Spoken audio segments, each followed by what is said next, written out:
سلام دوستان، من محمد هستم و این کانال آموزشی من. در این ویدیو قصد دارم بگم که چگونه میتونید صورت حساب خود را به صورت الکترونیکی ارسال کنید.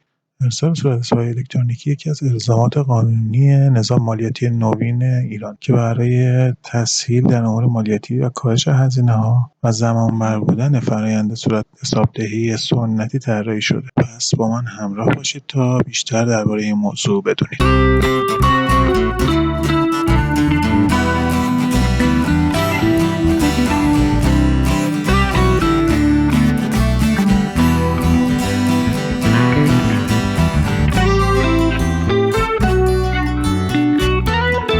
برای ارسال صورت حساب الکترونیکی 3 روش مختلف وجود داره که بسته به نوع فعالیت و نیاز شما میتونه یکی از این روش‌ها استفاده کنید. ارسال توسط مؤدی. این روش برای مؤدیانیه که دارای زیرساخت‌های فنی لازم برای ارسال صورت حساب الکترونیکی است. برای این کار شما باید یه نرم افزار مورد تایید سازمان امور مالیاتی رو روی سیستم خودتون نصب کنید و با استفاده از اون صورت حسابتون رو به صورت الکترونیکی ایجاد و ارسال کنید. این روش برای مؤدیانی که تعداد زیادی صورت حساب صادر می‌کنند و میخوان کنترل بیشتری بر روی فرآیند صورت حساب دهی داشته باشند مناسب. دومین روش ارسال توسط شرکت معتمد. این روش برای مؤدیانی که دارای زیرساخت‌های فنی لازم برای ارسال صورت حساب الکترونیکی نیستند یا نمیخوان خودشون این کار رو انجام بدن. برای این کار شما باید یکی از شرکت‌های معتمد رو انتخاب کنید و در اون ثبت نام کنید. سپس شرکت معتمد برای شما صورت حساب‌های الکترونیکی رو ایجاد و بر بستر خودش ارسال میکنه.